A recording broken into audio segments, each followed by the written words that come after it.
From now on, I'll take care of our son, so you're no longer needed. While I was hospitalized, my beloved home was slowly being taken over by my mother-in-law. Faced with her one-sided claims, I anxiously looked to my husband for support. However, his cold gaze told me all I needed to know before he even spoke. Of course, it's for the best. This is my and my mom's house, but you're no longer needed, so get out. Brushed by my mama's boy husband's words, I felt my spirit break. Fine. If I'm no longer needed, I'll leave. But this would mark the beginning of my husband's downfall. Fueled by a desire for revenge, my heart burned with resolve. I am Maria, currently 49 years old. Fictions, I live with my high-earning husband, William, but I've continued working instead of quitting. We met again at a high school reunion 10 years after graduation. William, more mature and suave than in high school, seemed incredibly attractive to me. After exchanging contacts somewhat naturally, we went on several dates and got married after 2 years of dating. My husband is a capable man at work. He changed jobs from the company he was with when we first started dating. William climbed the corporate ladder at a young age, reaching an executive position at a multinational finance company. And not content with just that, he also serves on the boards of about 2 other companies, which has pushed his annual income to well over $2 million. Though I could live comfortably on William's income, I chose to keep working at a design company, finding staying at home too confining. It's been 20 years since I married my husband. I believe our marriage is the envy of our friends from the same generation. However, the longer you're with someone, the more you notice their flaws. William, once a gentleman who led me, now seems self-centered and domineering, typical of men in their 40s. Although I'm no beauty queen, we had a stable relationship, for better or worse. In times like these, I'm grateful for my job. The workload helps me forget his unpleasant side, and I love my job, which also serves as my stress reliever. Recognized for my long-standing dedication, I now lead a team at my company. The job involves lots of overtime, and even monthly international trips for competitions. I pride myself on my strong sense of responsibility. That's why I feel a sense of fulfillment in my current position, and I also sense that my subordinates admire and respect me. However, this also sometimes pushes me to my limits. Oh, lately, I just can't seem to shake off this tiredness. You okay? At least take care of yourself properly, William said dismissively, causing my blood to boil on top of my headache. I'm fine. This is nothing. Both of us take pride in our careers and hate being criticized about our work. His snide comments only make me more defiant. Usually I take a day off for some physical therapy, but this time, my stubbornness got the better of me. As a result, I collapsed at work and had to be rushed to the hospital by ambulance. Are you okay? He's hearing the panicked voice of my subordinate as the last sound. I felt regret as my consciousness faded away. And this regret was just the beginning of an unexpected turn of events. When I woke up, the first thing I saw was a stark white ceiling. The bed was made with clean sheets, and beside the window, there was a vase adorned with a bouquet of colorful flowers. Realizing I was in a hospital didn't take long, and I let out a deep sigh. This is the worst. You've caused trouble for everyone. I tried to organize my schedule in my head and searched for the nurse call button, likely beside my pillow. Excuse me. You've woken up, I said to the nurse. The doctor asked me several questions about how I was feeling, and I answered them smoothly. He sees the direct cause of your collapse is probably overwork. However, the doctor, flipping through my chart, looked resolved as he informed me. There's a possibility you have a tumor. We can't say for sure without further tests, so would you be able to stay in the hospital for a while? It felt like a blow to the head. The doctor's words went in one ear and out the other. I could hear them, but they made no sense, and I was stunned. Don't worry, Maria. To conduct thorough tests and start treatment. For now, just rest and regain your strength. Yes, okay.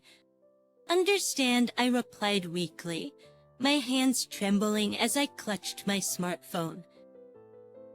The first person I called was my husband, William.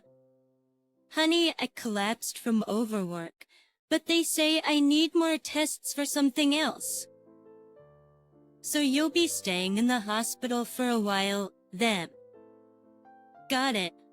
Wait just a minute. I'm not done, I said.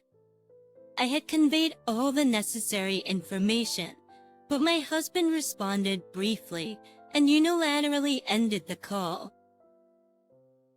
A sigh escaped me as I heard the beep of the disconnected call. I wanted to ask him to bring some night clothes and other necessities, but I figured it was too late.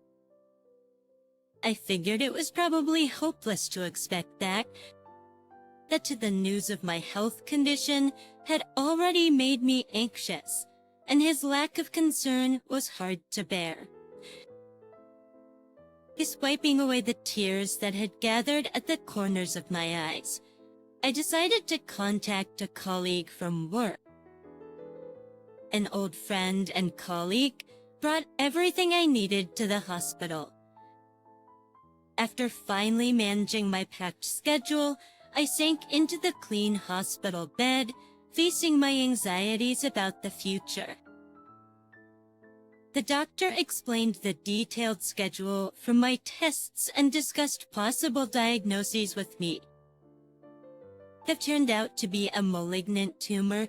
Early detection meant that it could be treated with surgery or medication. That despite my worries, the kindness of the people around me was overwhelming. That's by the second day of my hospital stay, my room was overflowing with gifts and bouquets. From the day I was admitted, colleagues, subordinates, and even business partners had come to visit. It's amazing. I've never seen a private room so full of get-well gifts. I'm so grateful. I never realized people cared about me this much. Us concedes an illness is partly mental, so let's turn everyone's well wishes into strength and keep fighting. The attending doctor came to check on me almost daily and always offered such encouraging words. In contrast, my husband hadn't even called, let alone visited. Understood he was busy with work, but a simple call to check on me would have been nice. As the years passed, my love for him had faded and all I could do was sigh in sadness. 2 months into my hospital stay, I began intensive treatment for the tumor, battling the side effects of the medication. That despite suffering from headaches and nausea, The constant visits from my work colleagues were uplifting. Amidst all this, there was a time when I tried calling my husband just once. It was 9 p.m., a time when his work would likely have been finished. After a few rings, his deep voice answered from the other end of the phone. "What's this? Calling at such a late hour. I just wanted to see how things were on your end." Nothing's changed. "That's that so?" I was foolish to hope he might ask. "Are you okay?" William's responses were mechanical, like he wanted to end the call immediately. Then I heard an unfamiliar voice on the other end of the phone. William, who's calling at this hour, Siri? It was Maria. William's voice sounded distant. "It's working, is someone there with you?" When I asked, sounding perplexed, William sighed in annoyance and answered, "It's just my mother. If there's nothing else, I'm gonna hang up." As usual, the call was abruptly ended. That the impersonal tone of the disconnected call made my heart ache even more. That what used to be an enviable marriage had now become nothing more. That to come nothing more than a cohabitation in form only, despite my desire to recover from my illness. That the thought of returning to that cold marriage was frightening. Why had it come to this? Apparently, as my hospital stay reached half a year, my condition had almost stabilized. From now on, we'll monitor your condition with regular visits. If there's no recurrence, you can be considered nearly cured, but don't let your guard down. So, be mindful of your diet and don't overwork. While receiving a mild scolding from my doctor, I showed deep gratitude for the care I had received. "Thank you so much for everything," I said. "Just make sure not to push yourself too hard," the doctor emphasized, and I nodded with a wry smile several times. Of course, William wasn't at the hospital entrance. It was my sister Iris who came. "Are you going to take a break from work for a while?" "Yeah, I'll take the rest of this month off and then gradually start working from home," she replied. "That's good. Just make sure not to push yourself too hard. Name, me, text. You worry too much, sis." "You worry too much, sis." Iris said the same, and all I could do was give a wry smile in response. My sister's car pulled up in front of the house. The get-well gifts had already been delivered, and I only had a small duffel bag with me. Feeling like I was returning from a short trip, I waved goodbye to Iris. Well, he's probably not back yet anyway, I thought. It was just before noon and the house was likely empty. Typical of William, he wouldn't have done any housework while I was away and probably ate out for meals.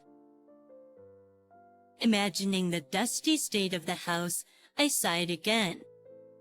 Using the key I hadn't used in a while, I opened the front door and immediately felt something was off. What the? We avoided clutter like ornaments and photo frames, finding that storing them on our smartphones was sufficient. Thus we managed our schedule online, so there was no need for calendars, and the walls were adorned with only a favorite art panel. But now there were more than 5 pairs of women's shoes scattered at the entrance, and several unidentifiable cardboard boxes lay haphazardly in front of the shoe cabinet. What's all this?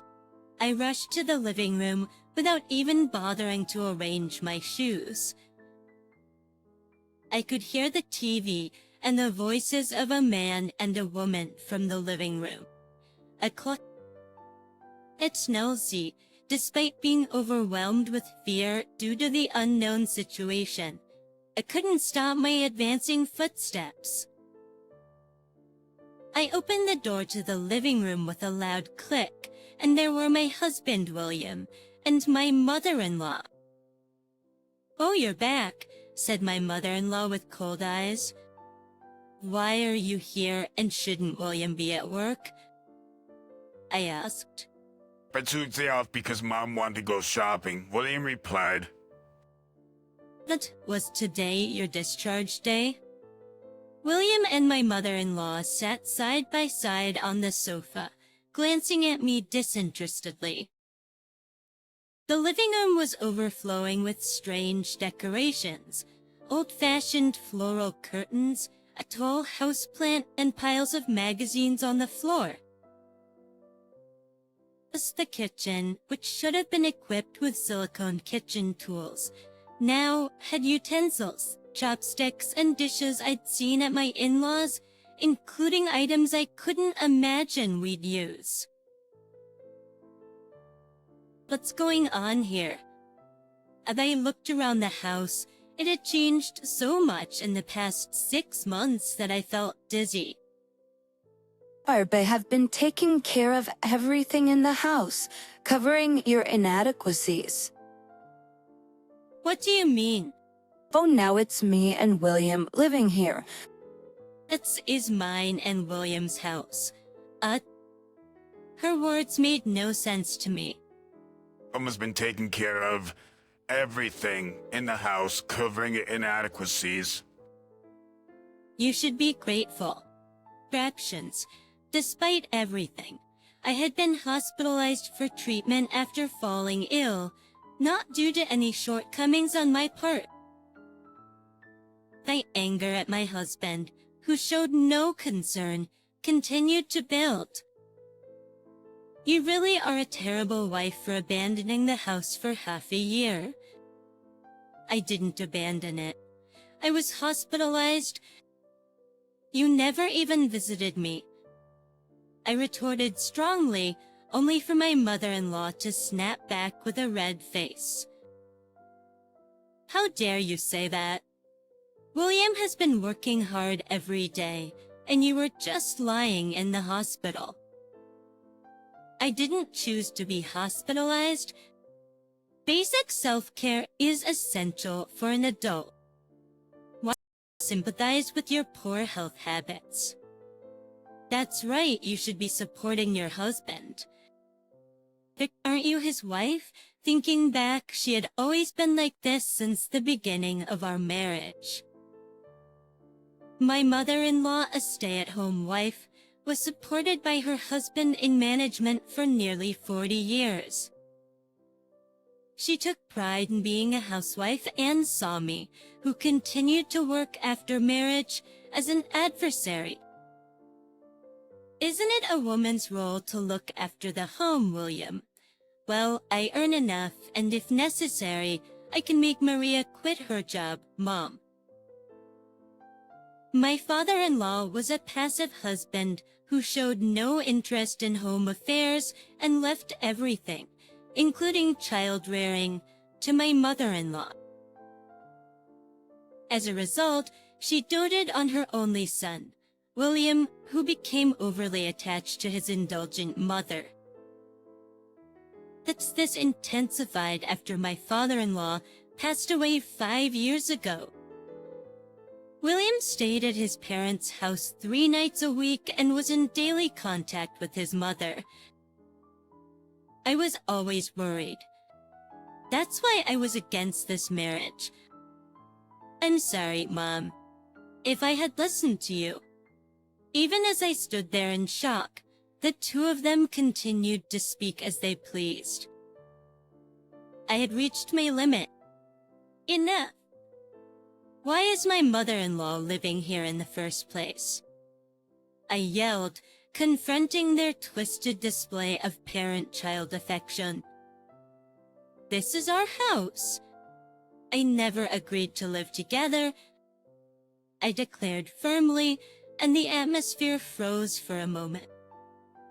William's face turned red with anger, and my mother-in-law, also flushed with rage, retorted, "How ungrateful. Who do you think has been supporting this household? This is my son's house. And while you were in the hospital, I was the one supporting him. You haven't fulfilled a single duty as a wife. Right now, it's me and William living here. From now on, I'll take care of our son, so you're no longer needed." How can you say that? William, are you really okay with this?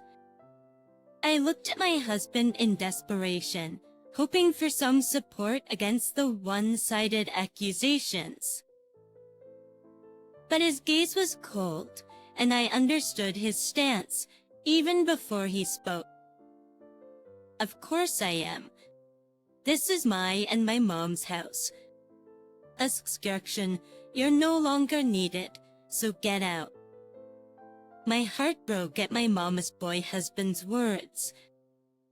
Despite our cooled relationship, I had thought of supporting him in my own way.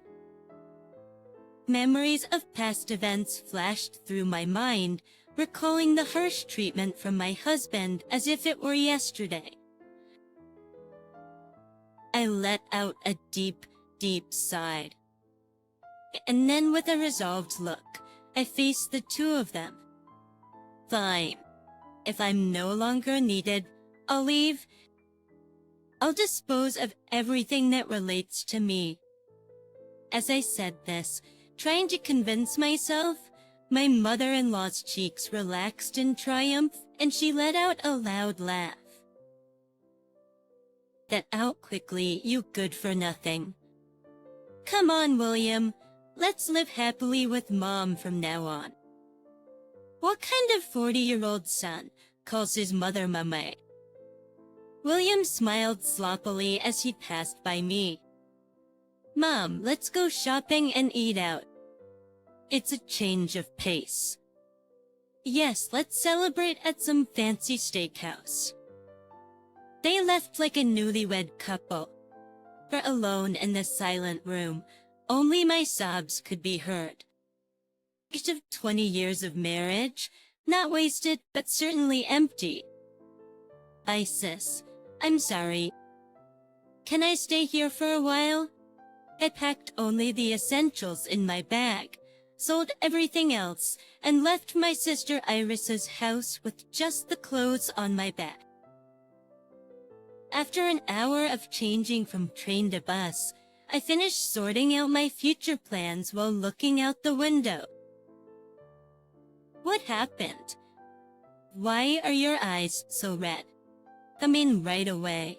My sister, who was married and living in a condo with her husband, said at her familiar apartment, sitting on the sofa, I confided in Iris about being kicked out of the house right after my discharge and the terrible things my husband had said and done. I shared how my mama's boy husband had invited his mother to stay with us. As the story progressed, Iris's expression grew stern, and by the end, she was shaking with anger. What awful people! What awful people! I soothed her, who looked ready to storm out barefoot, and shared my plan for what to do next. You're a formidable woman, my sister. Cheery, and 3 months later I had returned to work and was busy in my office as usual, when my smartphone began to ring insistently. I seized and I looked up from the documents and saw the screen. Travis, it was William's name as the caller ID. Hello, yes, I said, Hey, what's going on? a real estate agent is at the house, I replied in a detached tone. Oh, is that so? And, To say it is not what it's about, you must have called for a reason, right? Why do we have to leave the house? William asked, his voice filled with panic. I decided it was time to confront him with the truth. Remember when we first got married, and I said I wanted a house? You told me you wouldn't contribute a single penny. I said, indeed, when we were building the house, you had no interest in it and refused to contribute financially. So I used my own savings to buy the house and took out a mortgage in my name. I had paid off that mortgage with my salary, making the house legally mine. That house isn't yours. It's mine. So I can do whatever I want with it, right? I said, with as much sarcasm as I could muster.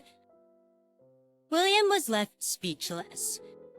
It seemed his beloved mother was also there, as she snatched the phone from him. She snatched the phone from him and began berating me with spitting fury. Enough, Aish. Why do you get to do whatever you want with this house? You must have leached off William's money to pay for it. You must not know, because you never took an interest in me. I'm Swodger and currently the CEO of a design company. I earn more than William does annually. But I kept quiet about it, thinking it might hurt his pride. I had steadily built my career at this design company. I learned multiple languages to communicate with overseas clients, and my efforts and enthusiasm had led to my appointment as CEO 5 years ago. William, never showing interest in my career, had probably forgotten about it, and though he was a capable man earning $2 million a year, he was also a big spender. He had luxury cars he's never drove, and even his sleepwear was designer brand. He was known for his womanizing and drinking habits, infamous among our peers for his poor behavior when drunk. Moreover, I was aware of his multiple affairs, which he thought he had kept hidden. William has been living quite extravagantly, and we're still legally married. Well, we'll probably have to discuss this further with lawyers. Wait just a minute. That's not Mariah. Just so you know, the house has already been sold. Wait, let's talk about this, Maria. I pleaded. I could hear William's faint voice and his mother berating him in the background. Disregarding everything, I ended the call unilaterally. Hearing my pathetic husband's voice was oddly satisfying. Afterward, I successfully divorced him through a lawyer.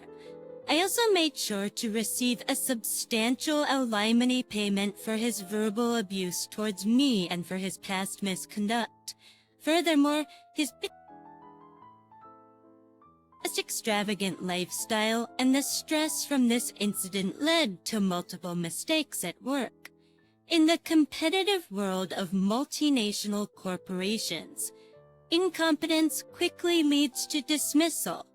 Consequently, William lost his job, further straining his finances. Meanwhile, I continued to stay at Iris's house, but I started noticing strange things. I felt like I was being followed when I returned home. Epination, and I received numerous prank calls from unknown numbers. I never expected them to go this far. Thankfully, there was no direct harm, but I knew it was only a matter of time. I hurried to consult with the police. They promised to increase patrols, and perhaps feeling the pressure, one night my ex-husband and ex-mother-in-law brazenly showed up at my sister's house. It's all your fault. My son got fired because of you. there's no job, no money left. It's all your fault, so you need to take responsibility.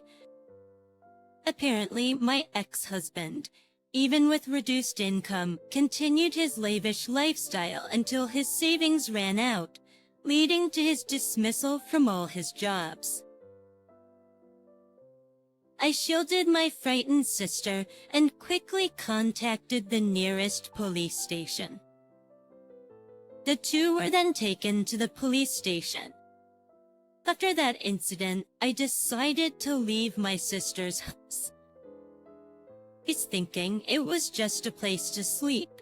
I opted to live in a hotel for a while. I had an idea for a new place but wasn't quite ready to make a move yet, emotionally speaking. Then a significant event finally brought my tumultuous 40s to a close. It happened one evening when I returned to the hotel exhausted from work.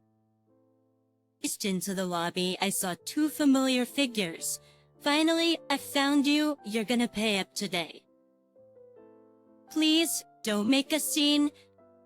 My ex-husband looked aged beyond his 40s, and I sighed deeply.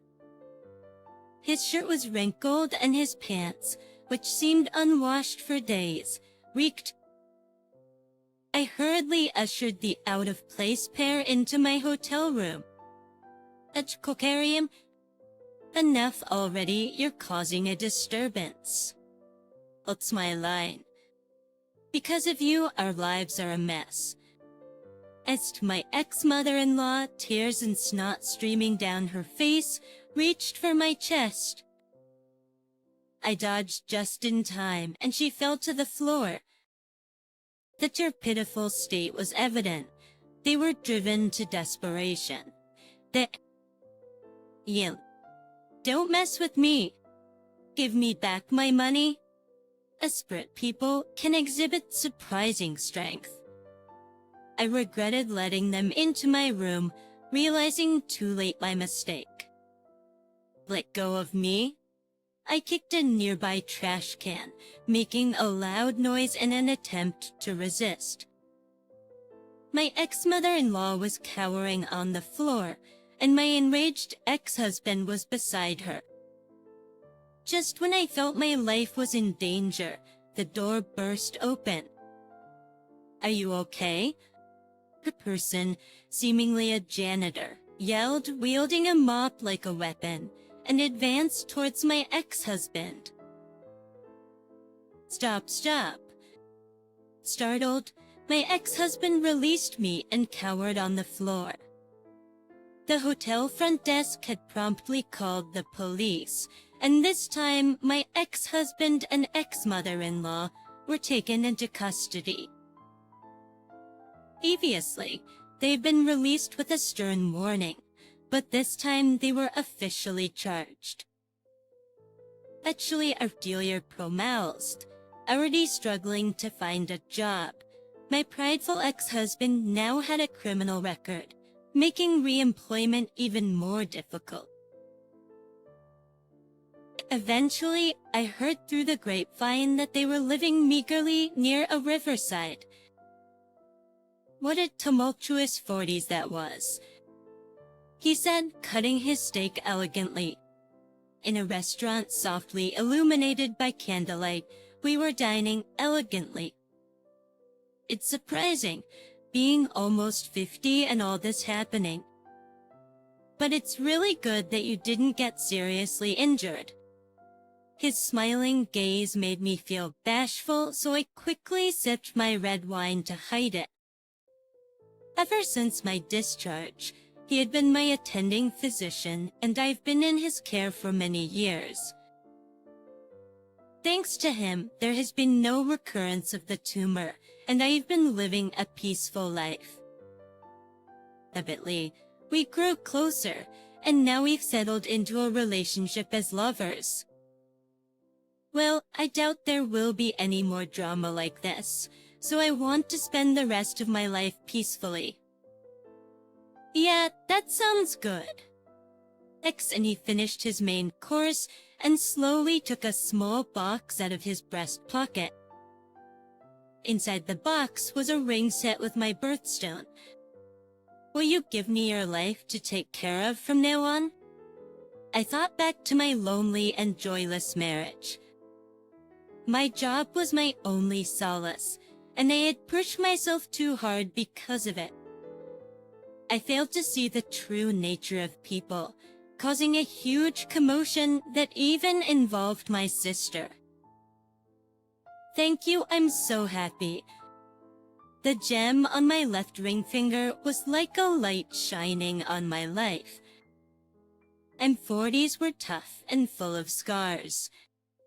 But now more happiness than ever before awaits me. Smiling at him, I felt excited about our future together.